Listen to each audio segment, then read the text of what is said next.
Ladies and gentlemen, boys and girls, welcome to Azubu Collegiate Champions. I'm Laughing Man, and with me we have the lovely Shiro Hige. How you going, man? I don't think anyone's described me as lovely before, so I'm pretty excited. This is my day made. I can quit casting right now. But yeah, That's awesome, good, because we've got Suppy playing today. Suppy's playing. Man, I Excited to see can't Suppy wait. play. But at the moment, guys, so the first match today, I believe, has been University of North Texas versus Iowa. So I think that Suppy is actually in the next round, I believe. Yes, So, Suppy is playing for University of California, Berkeley versus San Francisco State, which is going to be the second series we look at today. So yeah, Suppy, man, he did really well at BWC. So I'm gonna be really I wonder if he's just gonna like smash everybody or what. Well, he's got the Zerg buff at the moment that everyone's going on about how Zerg is just absolutely destroying pretty much every race. But recently, looking at those polls of the race distributions between the win rates, I think was on Reddit recently. If some of you guys haven't seen it, we'll try and get someone to link it in chat at some point. But Protoss v Zerg, it's pretty even.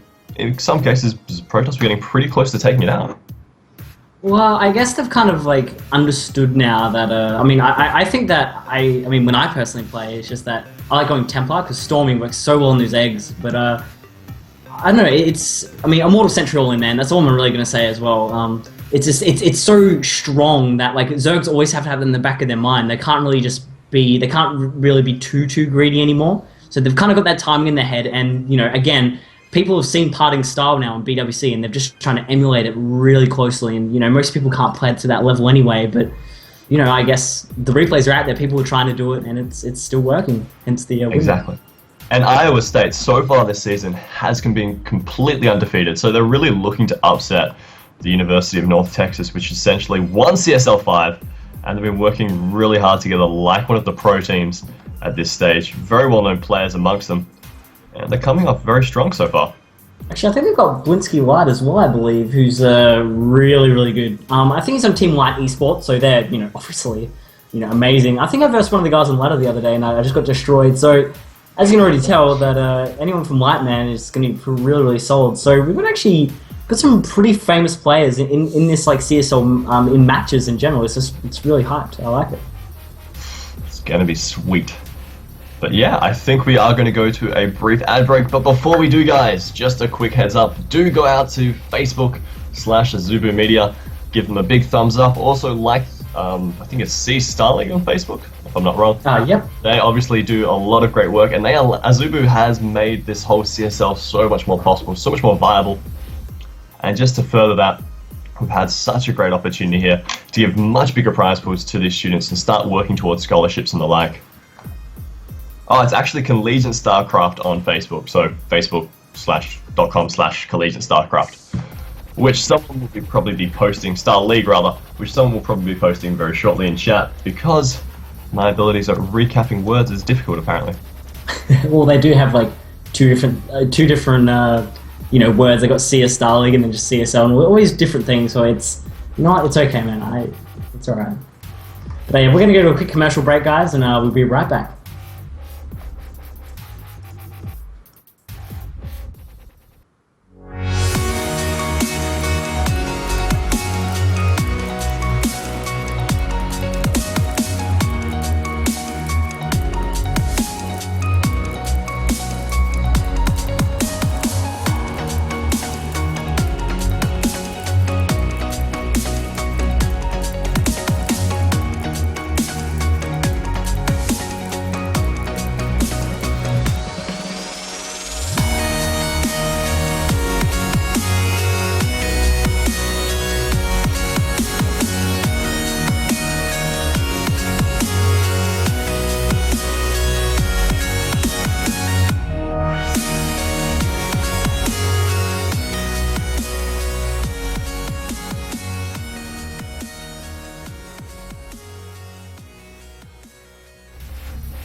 Hey guys, and we're back, and welcome again to the Azubu Collegiate Champions. I'm Laughterman. Here, joining me again is Shiro. How you going, man? Are you pumped for some PvT? This man. PvT on Ohana is the best map for PvT. It's diverse. You can do anything really here. I haven't seen a bunker rush in a really long time, but probably not as popular in PvT. Just the huge variety of strategies. You can really throw out anything without risking too much, and you could do some of more crazier strategies as well. Nice drop plays, nice potential for harass at all bases, and good opportunities to expand. That's always a really good thing. I mean, it's just the map in general. It's not really the map that you see any crazy aggression on, especially PvT. Because you spawn across from your opponent, and it's not a long rush distance, and it's not really short either. So, I mean, it's a little bit shorter than normal, but like it's I guess all-ins aren't really as prevalent. Like, I mean, in PvT it's a lot more all-in-ish, but in this map in PvT in general, you wouldn't really see that. Like, once it gets to the 3 base stage, you kind of sit there. The 4th is the really difficult base to take. But anyway, I think we actually might be getting into the game right now. Anyway, so we are gonna head straight into that one.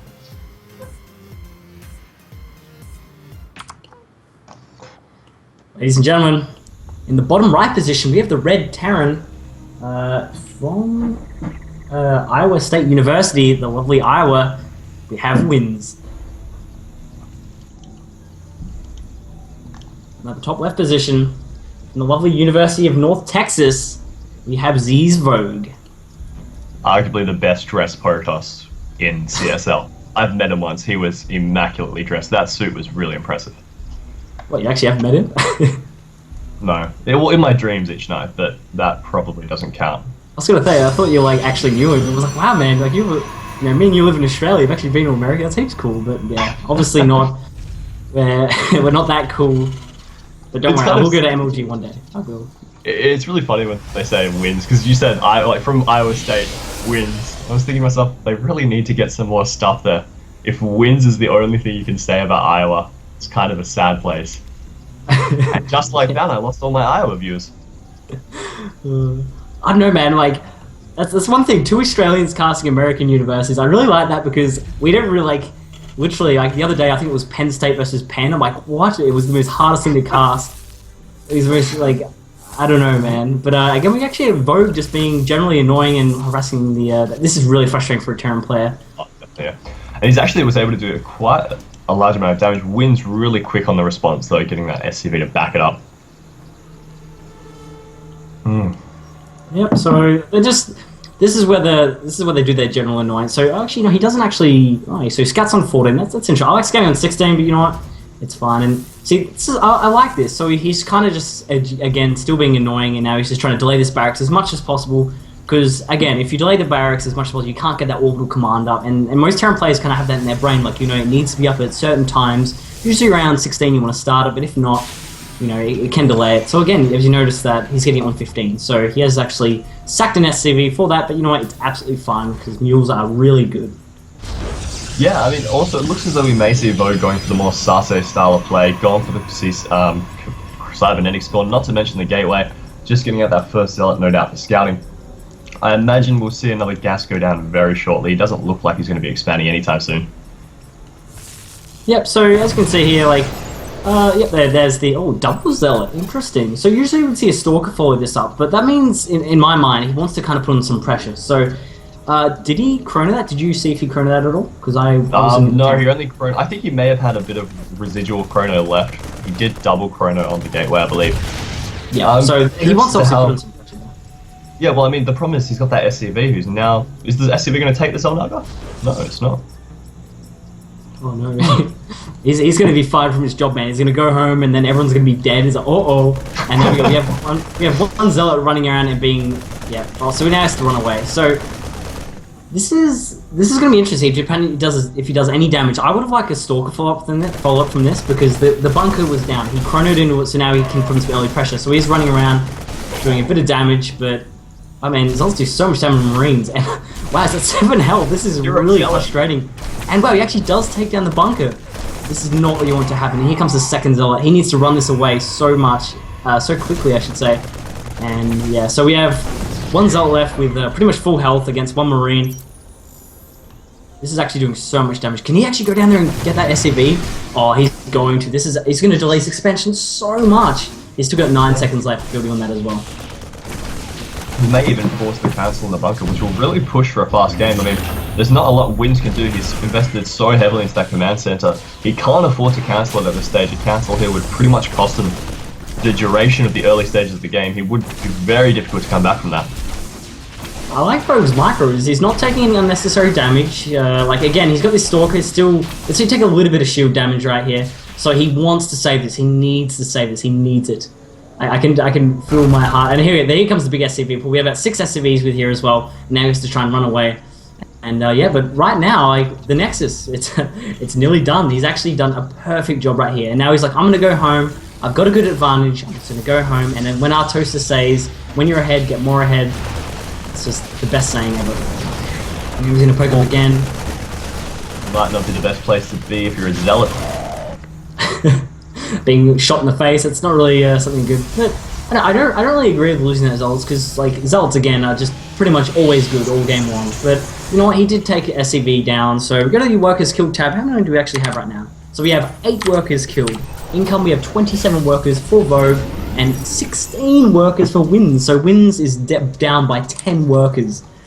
Not looking good for Wins.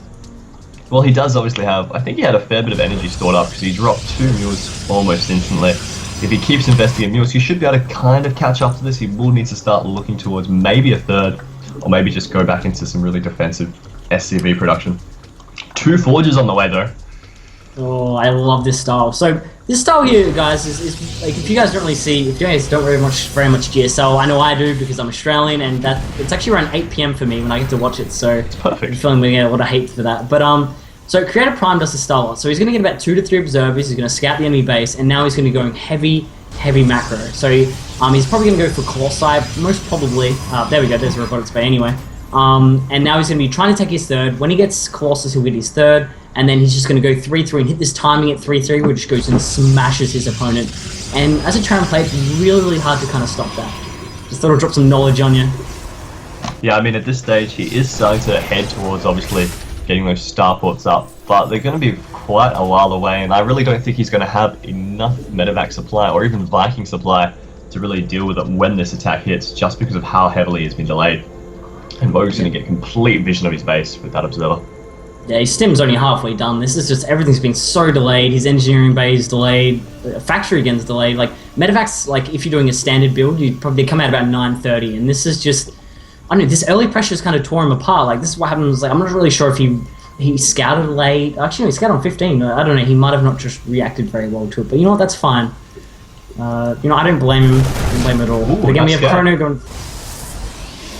Oh, wow. That's the money scan right there. It's the observer.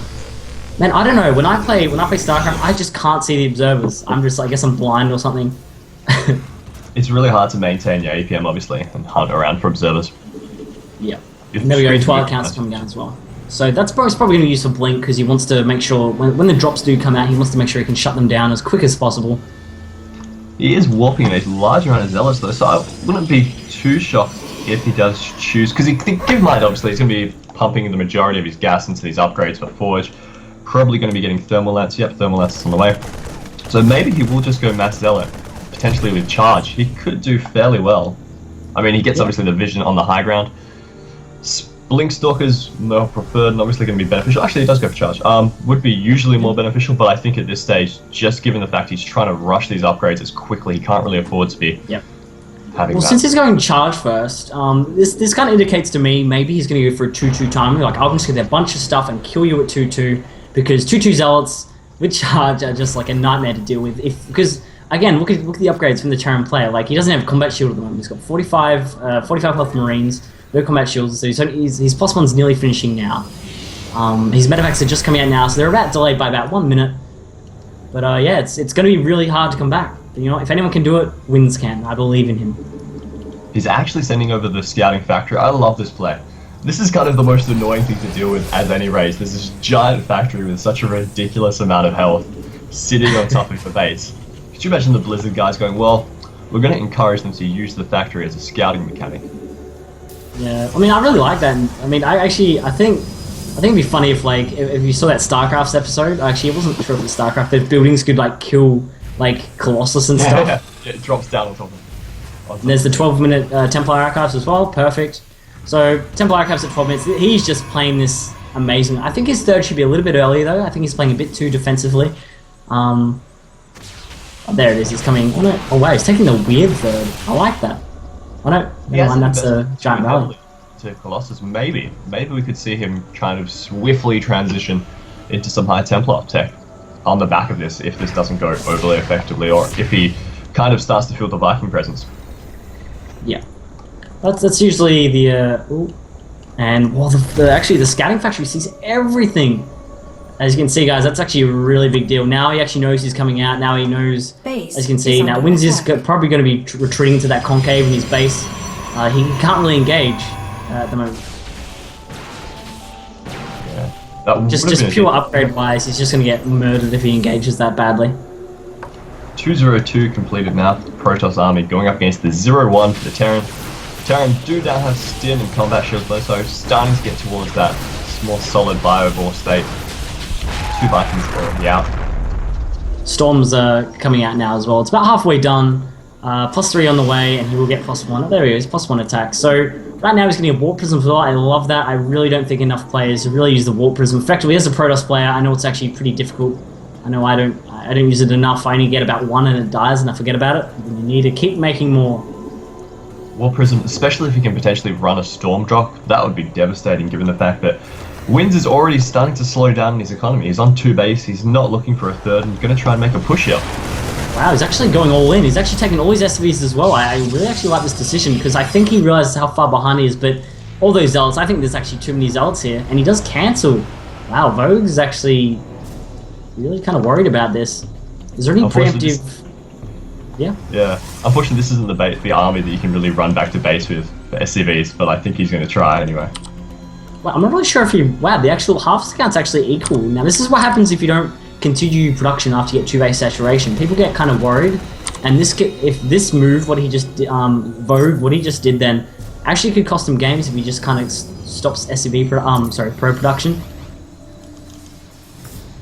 Is he fully saturated? Yeah, he's fully saturated both base. Actually, a little bit oversaturated the seconds, but obviously should have been trying to keep that up. So Storm is done.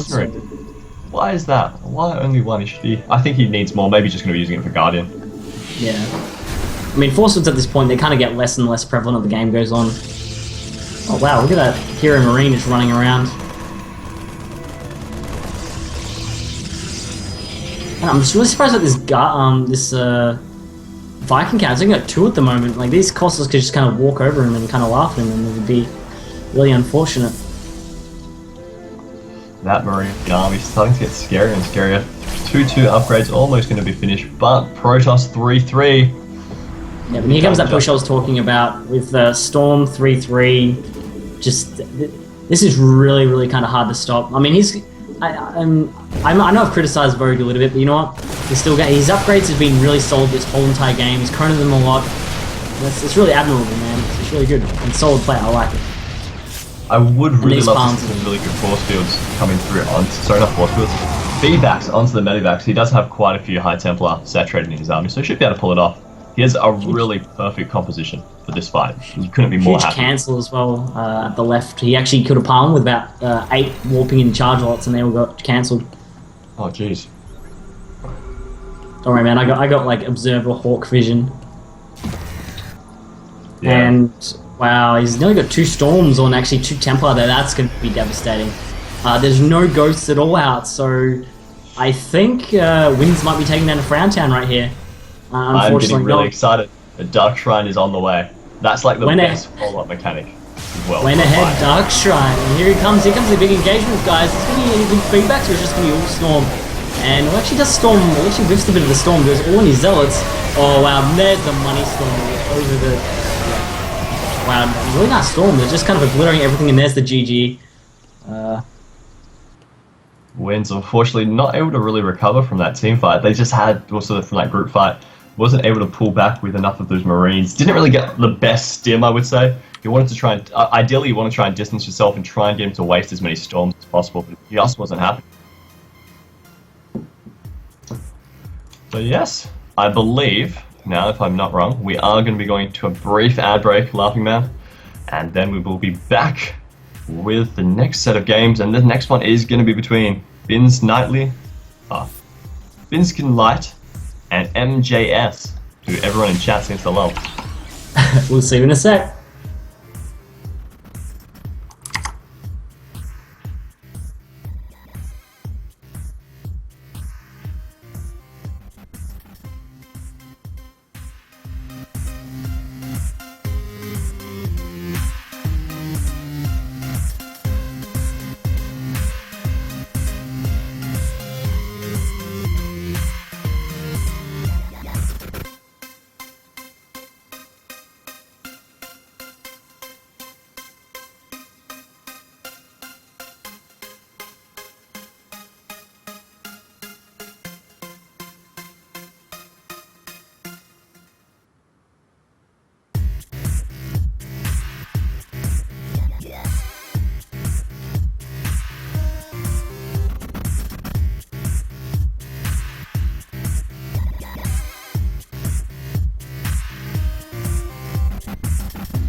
Welcome back, everyone, to the C-Star League. We are going between the matches of the University of Northern Texas and Iowa State University. Currently, Northern Texas up 1-0 up against the undefeated Iowa State.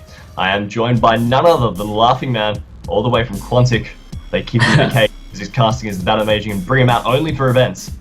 Pretty much, it's I'm just kind of whipped in this cage. It sucks, man. Hopefully one day they'll let me out, but until then, I have to kind of stay in my little cage. They'll just let you out for MLGs and IPLs and the other events you'll be casting, no doubt. Yeah, one day, man. One day, one step at a time, obviously. So the next match, Antigua Shipyard. How are you feeling about it? Antigua Shipyard, we have a TBT between Blinsky White and MJS. Those two, so we have Blinsky White obviously is on Team White Esports, so they're going to be ridiculously good. MJS, I'm not really sure if he's on a team, I'm sorry if he is, but yeah, I think I've seen this guy verse some pros on some streams, so I think this guy's really good as well. So, yeah. I think if you're going to have a TBT matchup, Antigua is definitely the place to do it. I really want to see more defensive Planetary Fortress. It's just such a great strategy that people haven't been incorporating as thoroughly. I think it's in more normal levels of play. Yeah. But that being said, guys, if you have not already, do go onto Facebook, go facebook.com/C-Star League. And also, guys, don't forget to don't forget to like Azubu Media on Facebook as well, because they are absolutely lovely and they make all this stuff possible. Because, you know, guys, you're lovely, good old, they sponsor Vald as well, so Vald's, you know, he's just super good and just kind of murders everyone. Yeah. Yes, they're awesome guys to be having in the community. So, I think we're going to get straight into this game between Binsky Light and MJS. spawning in the top right position as the most manly color of Terran you can possibly be. It's going to be none other than MJS. In the bottom left position, we have from Team Light Esports, we have Binsky. That's how you say it, right? I think I called him Blinsky before. Yeah, why that's so like funny, but name. I don't know why. Or he sounds like one of those, Thomas the Tank Engine. Wasn't it there was like a train called Blinky or something like that? I think there or was. Am I like, I know it's exactly what I'm like picturing him. This like train playing StarCraft, and you're like, what? How can you play StarCraft? You're a train. He's like choo choo, and he just does. And he just wins. That's an interesting scout. I don't know. It's like a little bit earlier than that scout. It's like Blinsky the Tank Engine is going to be having a really early scout. I'm not sure if this is going to be a cheese. I guess we'll see from the gas timings. Maybe a proxy racks of some kind. I guess we'll see. Yeah, I mean, TBT man, it's like a chess game. Yes, that's how the monkeys would describe it. It's about, like, if you're TBT, it's like, yeah, it's a chess game. It's like, have you played ZVZ? That is just a much more faster chess game. Speed chess. Much more Speed chess. Proxy barracks though on the way. So proxy racks. Oh wow, looks like MGS is going gas first. Ooh, so it looks like MGS is going to go for some tech play, maybe some marauders off the bat. Actually, not marauders. Maybe a factory play, I should say. Oh wow, actually, MJS. Is he actually scouting at the moment? Oh no, there he is. Sorry, I didn't see scout. So Blinsky Light is going for. Looks like he's going for proxy marauders. It seems because he's getting gassed. It wouldn't make no sense if he's just going marines at this point. Because now, let's see if it kind of lines up. If he gets 25 gas immediately, he can chuck down that tech lab. Wait, I think these guys might be trying to proxy each other. Oh, I think you're right, actually. MJS. MJ. Oh wow, this is actually crazy. Tech lab. That's pretty impressive. I haven't seen one of those in a real long time. You're just going to expect the marine to obviously be that forward scouting marine, and a proxy also going down for MJS, but of the factory variety. Ooh. So it looks like this might either be maybe a Cloak Banshee, or perhaps maybe just a Hellion run by a Hellion drop. And they're the kind of builds I usually see, but you know what? I guess this is. I think this engagement's going to be in Blinsky Light's favor, unfortunately, because he's only got Marines out right now. Marauders just like eat Marines for breakfast right now. So yeah, it's going to be all down to micro, my friend. Yeah, exactly. I mean, also the Hellions are going to be able to travel the map a lot quicker and not necessarily give away the fact that they're proxy. There is still a gap inside Binsky's base, so he can still sneak in there, do a little bit of damage, and probably line some nice kills up. Oh, it's going to be a proxy Thor! It's going to be a proxy Thor! MGS going to do Corzane's proxy Thor build. He's going to get in, and he does get in! But at the moment, now begins the kiting action. This SCV is just going to be so annoying. Only one Marine coming out, but I really don't think he's really going enough to really stop this, but it's so cool, proxy Thor. Oh, he's going to supply depot, he's going to be supply blocked, he can't do anything. It would be really cool if Binsky Light had actually planted his SCV on top of the supply depot just to prevent them from raising it. That would have been kind of fun. Yeah, wow, so at the moment, right, this is going to become this like epic microbat of history right here. So here comes some more Marines coming out, but there's already two queued up, like he can't really do anything. He can just kind of kite these Marines forever with the concussive shell. Yeah, I mean, concussive shells are a pretty ridiculous thing to be throwing down. Is it actually researched? Yes, he did research it. Yeah. Okay. Sorry, I missed that one. But man, he's going to be absolutely destroying 18 everything. out of 11, and then we go GG. That's arguably going to be the fastest GG I've seen in CSL. Maybe not, actually. I imagine someone tried to pro pull once. Do a bit of a nani one, but I really like the mass Thor build. That's really cool. Unfortunately, that's like just a build order loss in general, guys. Yeah, he was a bit unlucky with the scouting. It was a really good position straight up from Binsky. He just had a kind of position where you don't usually scout. You go through the third to make sure there's nothing too potentially cheesy if you see the base, but he didn't go up the ramp. And maybe if he went up the ramp, he would have been a bit more aware and a bit more prepared for that kind of a strategy to be coming out his way. Alright, so that's looks like University of Texas up 2 games, ladies and gentlemen. So everyone in the chat, what do you guys think? Like, do you reckon Iowa's gonna pull out the big guns? Gonna have they got a pro in their team? I don't think they do, but you know what? Next we have the 2v2 match, so anything can happen 2v2s, man. Sure. Like, what do you think's gonna happen, man? You reckon I was going to come back. You know, I always get really annoyed because I think this is like the 4th or 5th 2v2 game we've had, maybe 6th even, and no one has done my whole Infesta bungles with siege tanks build. I'm starting to think that people don't like it. I don't know why. It seems like a legit build. Have you tested this or not? No, of course not. That's ridiculous. Someone with a lot better mic. I think me and you need to like. I think me and you might need to start a 2s team. We're just gonna go to top masters, take people's points. Basically, just go around to IPL as the premier 2v2 team. Yeah, man. I think it has to happen. Anyway, guys. Yeah, looks like we're going to be going for a quick commercial break, guys. Thank you all for watching. We'll be right back with the 2v2 game of University of North Texas versus Iowa State University. Don't go anywhere. We'll be back in a sec.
Mr. Parker?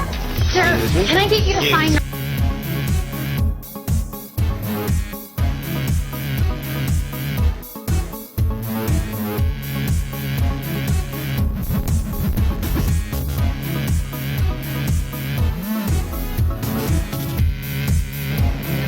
Mr. Parker? Sir, can I get...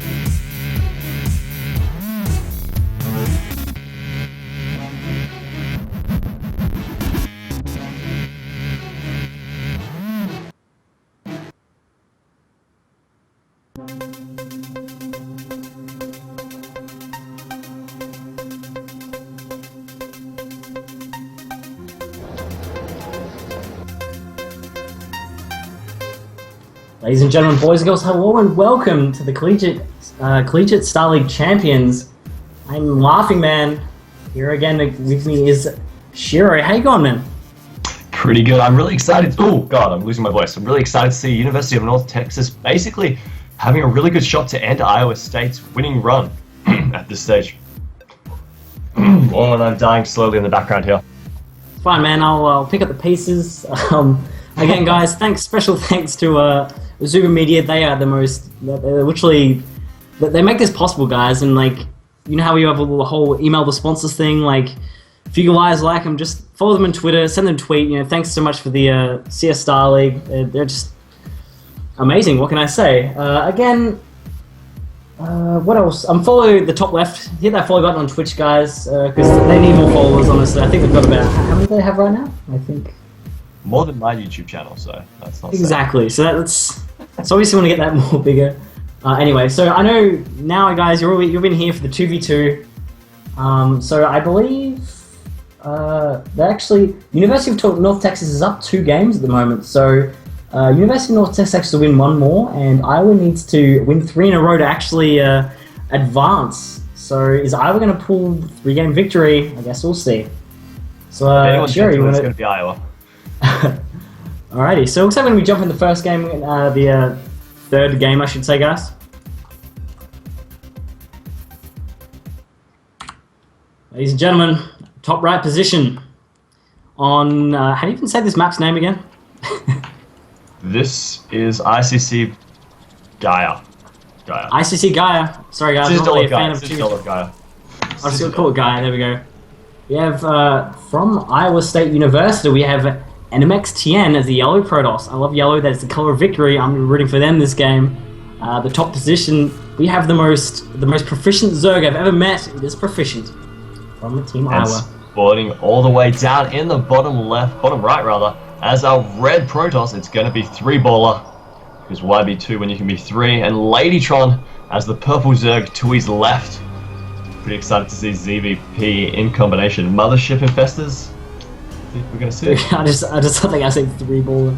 Oh, that's great. And then we have Ladytron. I wonder if Ladytron is a girl. You know, that's always good seeing more girls play StarCraft 2. Yeah, well, it could be confusing to everyone to see more girls playing StarCraft 2. I mean, we've got a few. Maybe 3, I think. I can only think about 3 off my head. You've got a teammate that's a female, don't you? Quantic. Yeah, we got 2. Madalisk and Flo. Oh, right, yes, of course. And they're all like 10 times better than me. Yeah, I think I versed Flo the other day. She actually destroyed me. It wasn't even close. I'm like, well, this is why I'm a caster. I'm gonna sit back in my chair. Again, we have Ladytron going for the 15 hatch as well. Very, very smart play. Obviously, want to get the economy up. She is a Zerg player, so yep. And everyone's saying in the chat that she's not a girl, so that's a guy. Sorry, guys, for the misconfusion. To be honest, like, you know, who would have thunk it, really? Well, it's kind of like, I used to go by the name of Strawberry on the Australian server, and Jesus Christ, the amount of, like, slack I got for that. People thought I was a girl every game. I'm serious. Wow. That was impressive. There are people I know that just do that, because I don't know why they do it. It's like, no, that sounds like a good idea. I'm like, yeah, each their own, I guess. So Proficient getting gas out, so it's going to be depending, there we go. So Proficient is going to be proficient with his gas income, not even get even more than he needs to. So he's going for a speedling expand, which is, I mean, he can put on pressure with this as well, so it's really, really good. I like this. So, wow, actually, looks like Tien actually going for a delayed gas here. So it looks like him, yeah, there we go. So he goes for a delayed gas and he gets his Nexus up super quick. So looks like they're all going for a really, really eco-focused game. While Proficient's probably going to put on some pressure. It looks as though Tien wanting to keep the train. Is that train? Tien wanting to keep that pressure off inside, keep the scouting information going, doesn't want to return, even with that probe blocking, obviously. He just needs to click on the mineral patch inside his base and gets that complete free movement so he can pass through units. I'm just going to start calling Blinsky from the last game, like, I'm going to start calling him, like, the Train Terran. Train Terran. The rise of the Train Terran. Should call him, like, what's that, Optimus Prime? Because isn't that the train transformer? Well, no, sorry, that's not the train transformer. I'm wrong. Okay. Forget I spoke. I know. It sucks, man. This is like lives. When they just screen together and like, you're wrong. Like, oh. Oh my god, and especially how big Transformers is a franchise. Imagine how many people have annoyed. Well, Iowa 1, Transformer community number 2. Let's see how many more like Ben today. Alrighty. So again, we go down to the bottom left. We have Ladytron, obviously just still droning up.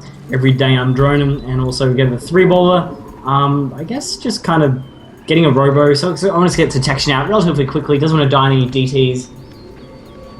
Yeah, I mean, at the same time, he's got these speedlings starting to make their way across the map.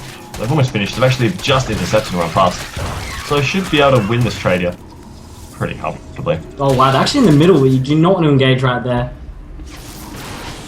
So at the moment, like, this is really, really. I really like this from Proficient. He's being, man, I just want to make Proficient jokes. I just want to say this right now. He's being really like efficient. Proficient is being really efficient with his lings. I just had to say that. And here he's going to be running in now. He's going to be trying, probably target these probes down just a little bit to be really, really annoying. Because this is always the most frustrating thing. I think he's at. Looks as though he's scouting a lot. He's obviously, maybe he's trying to swing it around into the Zerg base. I guarantee you, expansion. Proficient is really happy right now because think about it. He's scouted there going, wait, both of us, right now, University of North Texas, I really think it's kind of a bad position for them because, like, as you can see up in Iowa's base, like they've already got 2 bases up. I mean, like, again, we have a Protoss on 2 base and we have a Zerg on 2 base. But at the moment, we have North Texas only on 1 base and 2 bases. So again, the base favor is in Iowa at the moment. Looks like there's a lot of things. Oh wow. You know, I just realized how much I'm actually hating these guys because they've picked pink and purple. There is not much between the 2 colors. I mean, they haven't got banelings yet, so it's fine. Like, Oh, because God. literally the banelings just look exactly the same. Like, well, I think that person that blew up isn't probably a good idea. Who's that person? I don't know. And here comes the big engagement in the middle. Looks like Ladytron has to retreat. Oh, they're going to nibble at each other's ankles for a bit. Oh, and it looks like Ladytron does have the less amount of links here, so he will have to retreat. But oh, holy banelings, and he needs to get out of there. Whoa! Oh, Yeah, there's always that moment. There's always that moment when the baneling like, and everyone's just like, and then you run away. It's It good. was kind of baiting him into it, using the lings up the front, trying to position them at the front so they could like work their way around comfortably with the bailings. Yeah, it looks like we're having a big Immortal Zealot Sentry Immortal push. That's a lot of Immortals though. Model is not necessarily the best thing, obviously, against Zerglings, so it'll be interesting to see how they can stack up. He does have But, a I mean, life oh supply wow! down. Oh, Bailings are insane. Oh wow! The amount of damage with them was just too damn high. What can I say? So it looks like this big push at the moment, but again, it's Zealot Sentry. Well, he can actually probably cut this whole army apart. Like, if he just gets the ramp, yeah, I think there's so many wings here. All the enemies' wings are dead, and all the models are doing so much damage right here. Immortals are- Trying to wow, actually, these immortals are just like, you know, doing the equilibrium where they just start shooting everything. But Wow. yeah, at the moment, Proficient's just kind of massing wings and they're just kind of getting past it. The models are targeted by the wings. You want to target by the stalkers. But you're a bit of mis-target firing there, that's fine. And here comes more rallying. One gas and no one mining from it. And no one mining from his expansion as well, which is the proxy. So it's just a macro hatch at this stage. Yeah. So at the moment, Ladytron's up. There we go. He doesn't really get any economic damage done right there. So at the moment, they're just kind of like posturing with armor. They're just trying to like kill, like, you know, just having constant engagements right now. But like, at the moment, Ladytron, like, I just really think he's just kind of chucking units for like no reason at the moment. Yeah, I mean, Ladytron's not exactly trading anywhere near as efficiency as Proficient is. Maybe that's his proficiency, but yeah, he really needs to get some mining out. My jokes are horrible. 50% of the time they offend someone, 50% of the time they're completely out of like point and a really bad pun. Ooh, advance! It looks as though he's going to throw down that advancing pylon, so maybe we will see some aggression finally coming through from Tien. Oh wow, it's Proficient gonna go up here! Ooh. Again, my heart, like my full heart. I just wow. Now he's actually sending like a wow. I actually really like that. So now he's gonna get some all the zealots maybe to tank the damage. So I think it's a. Oh wow, I like those little baits right there. Proficient's got some really proficient micro going on, but I think that they're being concentrating a bit too much on micro, not enough on macro at home right now. This is the worker count for all players. We have Proficient only with 17 drones, and Tien is at 42, so he's got a pretty big lead. I really would like to see a lot more centenary things thrown in there, but obviously, Ladytron gonna have that advantage. And Proficient losing a large portion of his lings, all the banelings right now.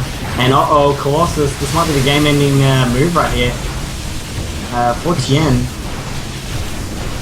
Ladytron may have enough to take this out. It's all going to depend on if he can get this around the Colossus, but with the Colossus so poised over that ledge, it's just going to walk straight inside. But yeah, all the reinforcements from just being kind of picked off by Ladytron, which is actually pretty solid. But again, he's got so many There's so much stuff in general. Like, I don't really know how the hell they're gonna, like, kind of come back from this. And on Ladytron doing a giant counter-attack in the main. He's actually splitting up his lings going to both mains at the moment. This is actually really, really solid. I really like this. I think it's just kind of ling spamming and it's kind of working. And the economy of Proficient is pretty much gutted. Yeah, I mean, he's got nothing mining at this stage. He obviously still has lava to go with the investment, but nothing mining. There's a whole bunch of zealots, unfortunately, at Ten's base that could have probably helped out a little bit more than they did in that trade, but I guess they were needed down in the bottom base where they're pretty much wreaking havoc on Free Bowler. So right now, Proficient has one... Wait, gee, oh, there we go. Wait, okay, just wait. I'm confused. Who lost? Did Ladytron GG, but is Wins? Oh, right, okay, Spectator, no worries. I thought Ladytron had left prior to the team and they were saying GG that they had won. That could have been very well misconstrued. So like a BM right there. But nah, it was like... I was expecting, but no, apparently not. Well, guys, holy hell. Pretty much, University of North Texas has ended it for Iowa's pretty winning streak of, well, pretty much undefeated in this season. And now University of North Texas is the one to do it. So it's 3-0, ladies and gentlemen. Looks like we're going to the second series after this between the lovely people of University of California, Berkeley versus San Francisco State. And I love putting in that accent. I've been playing around a lot with the Scottish accent, but I don't think the Americans would appreciate it as much. But anyway, we are going to be going on to adverts. We will be back very shortly with the first game, which is going to be BYN Fan on GSL's Antigua Shipyard against the hometown hero, Wob Wob, the man who's made himself a hero within the CSL Star League for having the most energetic name.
Mr. Parker?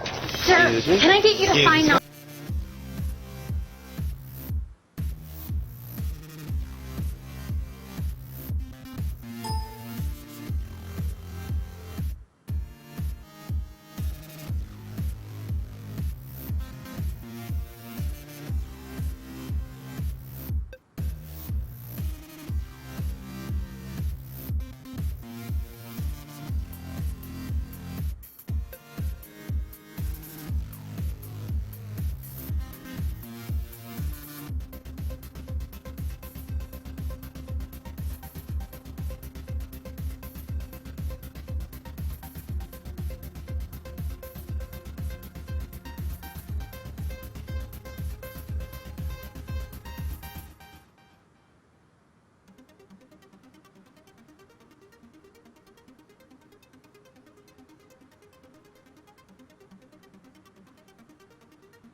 Ladies and gentlemen, welcome back to the Azubu Collegiate Star League Champions. There was a bit of a mix-up just before, guys, about the match was actually reported wrong on our end. So it's fine, it's been rectified. Thank you again to Vogue for helping us get the final replay. So the score right now is 2-1. So right now to come back, looks like Iowa has actually won 2 games in a row. I am joined here by the lovely, the amazing, the stupendous, if you will, Shiro. How are you going, man? I am not going to be able to live up to that. And someone in chat keeps spamming Scottish accent, but I will do that at some point during the game. Do it during the class randomly. I want you to. Just randomly, just like aspherically. But yeah, I'm glad that I wasn't the only one who was a bit confused as to what happened last game, because I'm sure, I was like thinking to myself, I'm sure Iowa won that one. Proficiency was doing so well, Chen was doing pretty much damage completely in the base. But yeah, I guess it wouldn't be the first time someone is GG'd out of a game whilst winning. Idra. Anyway. Yeah, it looks like we might be jumping into this game. I think it's in Tomb Valley. We have a PvZ, I believe. Yes. So we're jumping in the game right now. Ladies and gentlemen, boys and girls, at the top left position, we have the Egyptian god Osiris, the yellow Zerg. Again, he's the color of victory. So, you know what that means. I'm going to root for him in this game. He's obviously on Team University of North Texas. And spawning in the bottom left as our red Protoss player is going to be Death Agent. I just kind of like how difficult it's going to be to say these words with a Scottish accent, because it's hard enough to say it with a normal English accent and not mess up some of these names and stuff. Actually, alright. Alright, when you do your like Irish accent, I'll do like a really British one, alright? Okay, sounds perfect. Alright, so I just do it randomly in the cast, right? And then I'll do mine randomly in the cast. Should be some fun. Some good old fun. Something a bit more intense. Yeah. I mean, you don't get this at IPL. Like, let's be honest. And that's what people really want. Commentators pretending to be other things. Actually, they do have Total Biscuit, so maybe they do kind of get this, so... Yeah, never mind. Total Biscuit's amazing. He is amazing. He's got shiny teeth. He does. So right now, guys, pretty much PvZ, first 5 minutes is going to be completely standard, unless he does some kind of roach all-in or anything. So in Tomb Valley, what's going to happen? Very, very easy base to get 3 bases on for Protoss. It's going to be pretty hard for Zerg. So they're going to be doing like a 2-base all-in. Maybe you don't really see 3-base all-ins in this map for Zerg, so you want to try and do 4-base. But again, it's really hard to just really establish that 4th base, because look how it's like open as like a supermarket, man. Anyone can walk in and out. It doesn't really matter. And I know that was a really bad analogy, but you know, I'm sticking to it, damn it. Yeah, but I mean, there's some really creative wall-offs you can build here with your Forge Fast Expands when you do go. A lot of the time you can do stuff up against the Nexus, or you can go for the ramp as a whole. And they generally work out fairly well in every kind of constants that you build them. You're never really like, oh, well, dang, I should have built this form of the wall-off. They all work just so well. Yeah, there we go, Forge coming down, so he went 16 Nexus, 17 Forge. So this is all very, very standard, obviously. Yeah. So again, we got Hatch first. I mean, I would say Hatch first. What am I doing? We have Osiris going for 15 pull, and then I think it was, and then just went Hatch after. So he's playing a little bit more safer. He doesn't want to get destroyed a bit. Yeah, I mean, Cannon Rush are a little bit pesky on this map. You've got some really nice positioning here. Oh, really, really good. They're like insta-win a lot of the time, actually. On this map, it's really frustrating to do with, especially since it can then segment the Zerg so greatly from their 3rd base. There's no opportunity to really come back from that. Yeah. Alrighty, so looks like we're going to have Osiris getting ready, the Egyptian god. He's going to be looking into the Nile. He's going to be like, alright, is there any cannons around here? No, there isn't. So now he's going to be putting down his 3rd hatch right here. There we go. So we went for a relatively third hatchery, so I guess it's kind of stopped the economic deficit he found himself in when he did that a little bit of a delayed hatchery on his natural. But apart from that, he's in a perfect position. He's getting 2nd queen out as well. Yeah, it's looking like a really strong wall-off at this stage. CC on its way down. Hasn't yet begun production of that first Zealot, but did do a lot of early scouting with the probe, so it's not necessarily needed to have that Zealot Stalker going through the map just yet. I think you could basically rely on it having it as a defensive position. Also, since it's close by air spawns, he really doesn't gain too much by having things like the Zelnaga Tower too heavily, because they're probably going to be running through the south path around the back. Yeah. He did poke up and lose one wing, I believe. Oh, no, he didn't. Actually, there's still a wing up there. He doesn't have the watchtower, though. He's like that socially awkward wing that's like, I don't even want to get the watchtower. Ugh, I don't even care. They're having this Death Agent wing coming in, and there he is going to be nibbling that away. The probe may be able to make it out of it. The hero probe stealing the minerals to give them back to the Protoss race, but unfortunately going to be taken out. Oh, there we go. So, looks like we have Osiris waddling his queen over eventually, so he'll be going to that third base. So he actually opts to drop a Cryptium, which I really like. I don't know. I noticed that when Scarlet plays, she gets an extra queen in every matchup just for creeps, but it's really, really solid. I really want to start seeing some more players do that. Yeah, she has been favouring a lot of that really heavy map control orientated play. So obviously getting that additional creep spread to give you the speed benefits, and additionally obviously the vision, it's just really pays for itself very quickly. What are we seeing? A robotic facility on the way. I imagine he's going to be trying to get that early observer, get some of the map presence that he's lost by taking this fast base. Should be able to get some really good vision. We'll be able to obviously pick up the fact there is a third, but I feel at this stage, since he hasn't seen any roaches, it's 7 minutes, he knows there's a third. Pretty much. It's yeah. And yeah, I mean, at the moment, like, his gas time has been very odd, and now he's tracking down a lot of gateways right now. Yeah, I mean, it's gonna be, maybe he could be going Immortal Sentry, I guess. I mean, it's not really indicative of an all-in just yet, because his robo was delayed by about 30 or 40 seconds. Yeah, I mean, he's I believe enough to really produce. He's okay. Actually, he went Immortals first. Actually, he's going Immortals first, so he actually might be. It'd be pretty solid if he just went. His production. Yeah, I mean, like if he's fully saturated on both bases, I believe. Yeah, there you can. So actually, yeah, he didn't go Observer first, so this might be Immortal Sentry. But again, he's only got 4 gates, so this isn't really an all-in. So he might just be doing this to take an early third, maybe. Yeah, could be looking for the third. I mean, at this stage, he's in a really good position, just given the fact that looking at Osiris's vision, he has not much on the third. He just actually left from the third to go through and scout as to what's going on there. Taking down these rocks are obviously one way of doing it, not to mention the fact that he's got quite a large number of sentries. But yeah, I'm a little bit surprised that he's gone for such kind of an immortal aggressive build when he's not really going to follow it up with the gates. Up there they would come down. We have 4, 5. Oh wow, he's got like 8 gates. So at the moment, I don't know. It's too late in my opinion. Oh, what is it? Did he just wall in his own base? I think he just walled in his own base. Where's this? Yes, he did. He did. Yeah. Oh, maybe. I think it's half a unit's length. So Immortals won't be able to get through unless they rally to the front. And he is walling it in completely. So so it looks like this will be an Immortal Sentry all-in, a very late one, I guess. Then 10-minute Immortal Sentry all-ins, and then he like realizes the army is too big, wants to back out, but he's walled. So, abort. Now he wants to go home. And he's only pushed up with 2 Immortals, which is surprising. You want to push up with 3 at about 9:30, that's usually the ideal. I'm not sure if he's really practiced this build, but you know, it's absolutely fine. Brought the Warp Prism with him to continue that Stalker production and managing to get a few free volleys off there. We'll be able to continue that push. That's really good, I like it. Yeah, aggressive. Yeah, unfortunately... Getting awfully close there, unfortunately, nice force field's coming down and we'll be able to defend the majority of that. And that's actually more Welsh than Scottish, but we'll do what we can.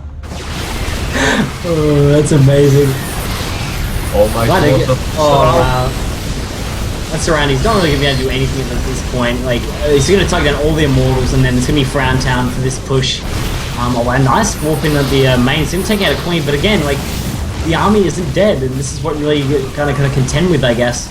Yeah. And but he's still actually do some nice economic damage coming up. He didn't get the kill he wanted, but he got enough of the damage that he deserves, so we'll be able to follow this up onto the third with the drop coming through. A bit of Stalkers, should be able to hold himself in a nice position.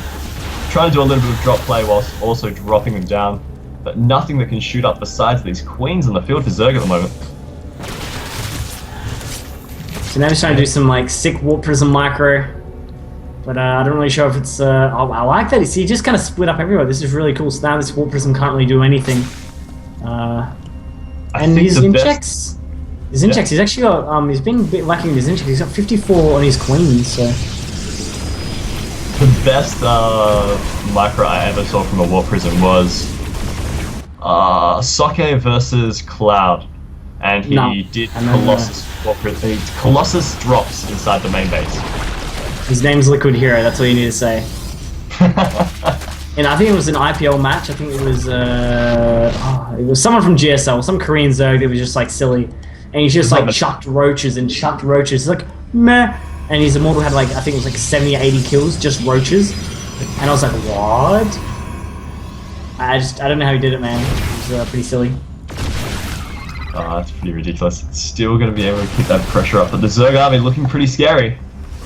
Not going to be able to find a lot of stuff. Story of but yeah, there's actually... He's going to be able to cut this army completely up, though. Oh, if he actually gets rid of that fortress, it's going to be really good.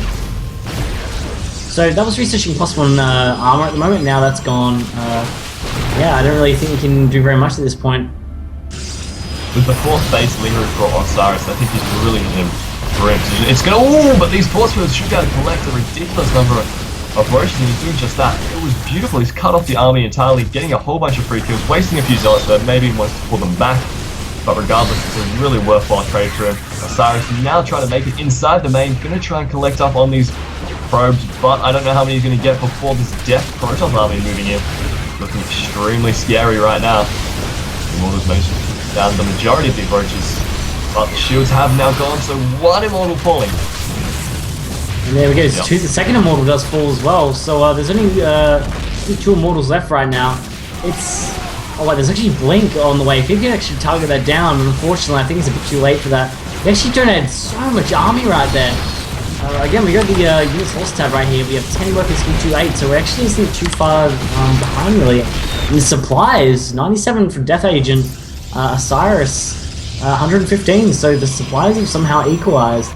But again, Zerg has 2k minerals in the bank, so he could just kind of make a lot of Zerglings if he wants to. I really feel as though Heart of the Swarm should introduce Blink Roaches. That would be arguably the greatest thing. I think that would be actually silly. But a good type of silly. There we go. So does get taken out at the top as well. Blink and burrow movement as well. You could just blink them over walls and then burrow them down and try and snipe out workers at the main.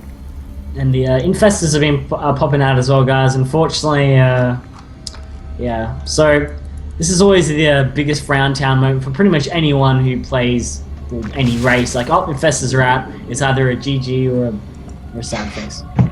They just GG the moment the infestors proc. Pretty much. And we have Hive coming down and Spire. So at the moment, oh wow, actually, it's a pretty late Hive as well. So at the moment, I think that Osiris got a bit too greedy and tried to donate his whole army. And that kind of, I think, yeah, really pushed him over the edge, I guess.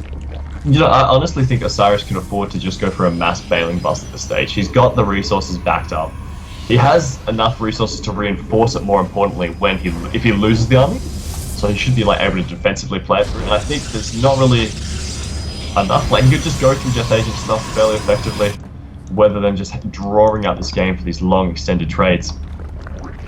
Oh my god, this is actually really, really cool. Alright, so right now he just got double forged. So the Protoss player Death Agent, what he really wants to do, he's getting charged, he's getting stormed. So this is going to be the, I guess Root Layer uses this style heaps. I'm really sorry if someone else used it and I kind of don't credit them, but I've noticed that on her stream lately that she does this style. She goes double ups really quickly, charge a lot, and she doesn't go Colossus ever. So she goes Stalker, Zealot, Archon, and Storm, and it kind of hard counters Ling Roach Infestor like silly. Like you're just like, oh, there's that, and then it dies, and you're like, oh, that was easy. And you have Immortals as well, and they just like tank everything. So if that's to engage now, let's kind of see what happens. The Storm isn't done yet though. Right, it's actually Storm's only a couple seconds away. Well, I don't think there's That's actually really good force fields. Actually, they actually kind of save all those Immortals. Yeah, and we all know as immortals turn into jelly beans when they die, so it's important to make them sure they're alive. I don't know if anyone's seen Flight of the Conchords, but I've been watching, I think it's Albi the Racist Dragon was quite a good one. It looks like we have a changeling with their army as well. That's so annoying. Yeah. I'm surprised he doesn't notice. It's like, why are you walking around? He was warping in. I think he did just queue up the Nexus warp in at that time, so actually, yeah, you should probably be a bit more wary of that. Yeah. So yeah, then we got the Archons coming on in. We have Fleet Beacon as well, so he's going to go with that Mothership late game. Whoa, holy main saturation Batman right there for Death Agent. Whoa. So much right there. That's like, yeah, not really worth it. The Broodlords are morphing. The Broodlords are morphing. So, this is kind of becoming that unstoppable Zerg army that a lot of the time people try not to front on engaging. I mean, so many Zealots, Broodlords are going to be pretty good. With this kind of army, like, I mean, most people are like, you need Colossus, don't you? But no, like, literally, this army is actually really strong against the Broodlord composition because you have so many storms, just like storm, and then as well as like they won't get as much fungal growth because if you spread your Templar well, you don't even need a Mothership really to engage the army. Of course, it will help, obviously, but yeah, I think you guys should really try the build. It's really cool. I've tried Archons before a few times. Mass Archon works really well in kind of counter to Broodlords from what I found. Just if you go Archon Zealot, nothing really tends to beat it. Yeah. Especially when you're around 200 supply with about 100 Archons. Well, not 100, wow, so. one high tempo nearly is 200 energy. That's like nearly 3 storms. Holy hell! I'm surprised. With the ones that just warped into Archons, were they full energy or were they low? I didn't get a chance to see. I didn't see. Let's hope not. That's yeah, he's adding on more gates as. Actually, that's getting kind of bonkers a bit. So, how many Broodlords do we have? The new canning station, guys, we have 8 Broodlords, 3 Roaches. Those Roaches are Broaches, I guess you could say. 13 Infestors, and 67 Lings. Holy Lings. So, right now, he's going to be wanting to chuck these Lings away, because they're pretty much just wasted supply right now. He doesn't really care about them, but again, he wants to try and trade them as efficiently as possible. So, you're going to see him right now just kind of chuck everything away, and... I love that there's like 3 queens and we're going to go. And unfortunately, these queens are going to die. Oh, there's that counterattack. Now it's going to be really nice cannon positions, but that's a pretty sick win run by actually. Yeah, I mean, he's going to be able to clean this up really quickly, take out the Nexus, which is more damage than he probably wanted to do. He just wanted to trade them out, like he said. But he did manage to force the army back. He didn't really lose. He basically didn't want to be in the position where he's going into that major engagement just with a bunch of Lings, would much rather have the supply in those Broodlords, which is starting to get ridiculous. Yeah, well, right now the Zerg player, Osiris, does actually take his 4th and his 5th to get those gases immediately, obviously. The Zerg player wants to do that because all they really need at late game, they only want gas. They don't really care about minerals. It's all about that gas income so they can just kind of remake their army as soon as it kind of gets recycled, if it dies, so they can remake that Broodlord Infestor army. You don't really see the Ultralists being used pretty much at all, especially in PvZ. They're just kind of trash, and they kind of like Zealots just kind of funnel them in, and it's kind of it. So yeah, so that's pretty much it at the moment.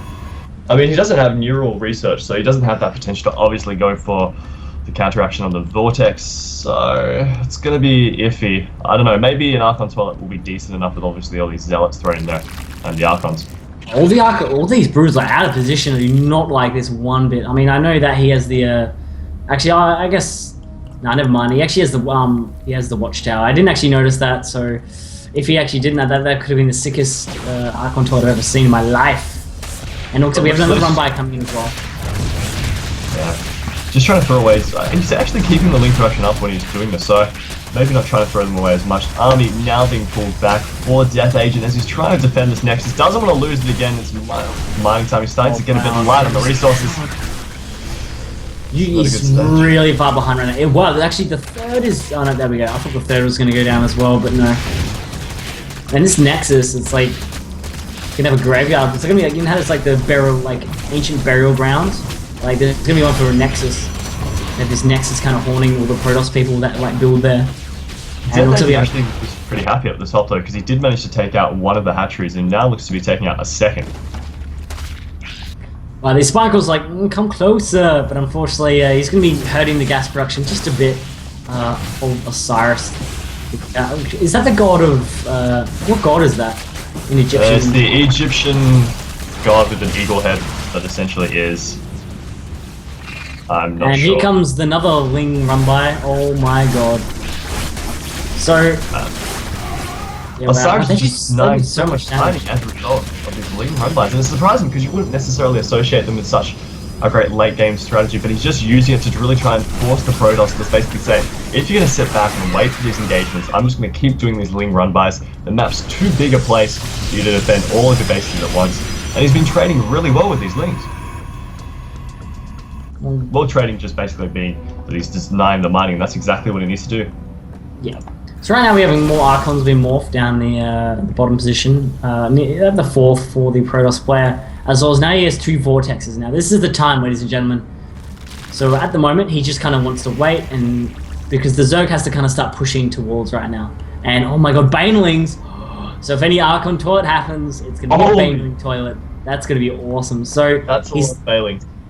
This is going to be completely on, does he have any force fields in this army?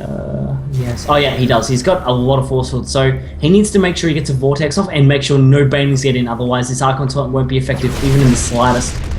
You just saw all the Banelings in beautiful position there for the Broodlords, able to get a a nice storm all over the Broodlords, and look at, here comes the Baneling train. Oh, that doesn't really, it's not really too effective. That was really close though. I'm surprised he hasn't really morphed more. I guess 2 Stargates are on the way, so he does have to deal with some form of air harassment, but at this stage there's really not enough opportunity for Death Agent to get the more sizable, more formidable air army, which takes way too long to invest in. Oh, so right now oh no, he needs to make sure he gets the force field! Oh my god, they're all in the vortex, everything's in there is gonna die. Oh my god, he made the high Templars as well!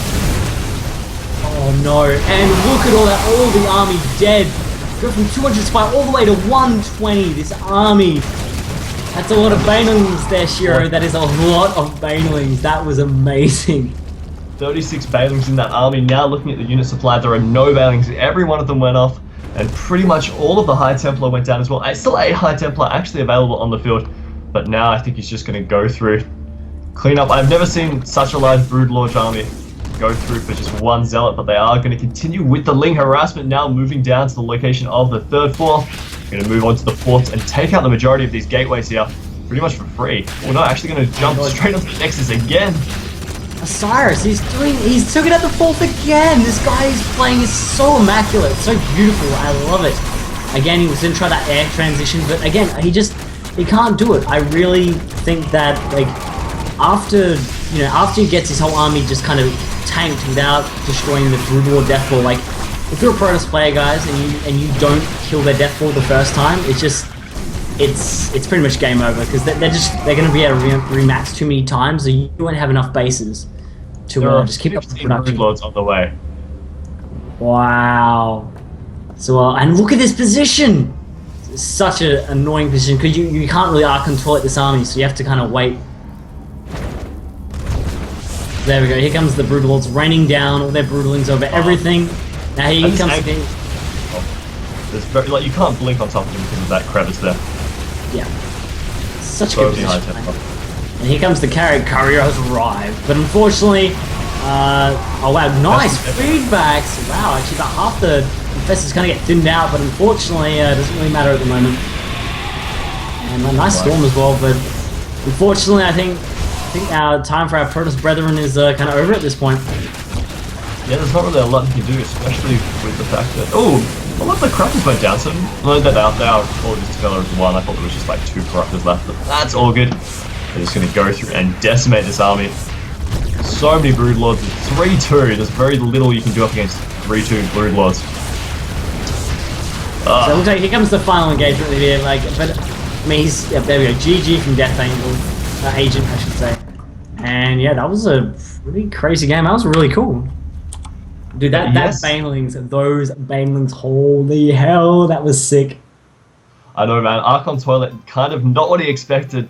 Was obviously wanting to get that big kind of damage from the Archons to clean up the majority of the Zerg army. But those Banelings just positioning themselves so delicately on the side were able to take out pretty much everything in there. Yeah. I mean, I don't usually see Bane League tournaments, but when I do, they're freaking sick. Looks as though now University of Texas has now definitely won. It's going to be 3-1 up against Iowa State University. Not going to be going to the ace match in this instance. And University of North Texas has managed to end Iowa's undefeated reign in a 3v1 scenario. Yeah, well, congratulations against North Texas. They are absolutely, they're a pretty decent school. They just kind of, yeah. Like, I mean, I love that last game. That's definitely, if you guys need to recommend a match to any of your friends, just say, yep, Game 4, Osiris versus Death Asian. That was actually really cool. Done. And I think we are going to go to ad breaks. But before we do, guys, just make sure to check out facebook.com/Collegiate Star League. I always keep getting that wrong. And additionally, go facebook.com/Azubu Media and follow those guys. And cheer and thank you for obviously doing all the great work they have been doing for us. And remember, it's obviously the Azubu Collegiate Champions League. We'll be back after a brief break. Remember, guys, we're going to go to the University of California, Berkeley versus University of San Francisco right after this, guys. So don't go anywhere. We'll be back in a sec.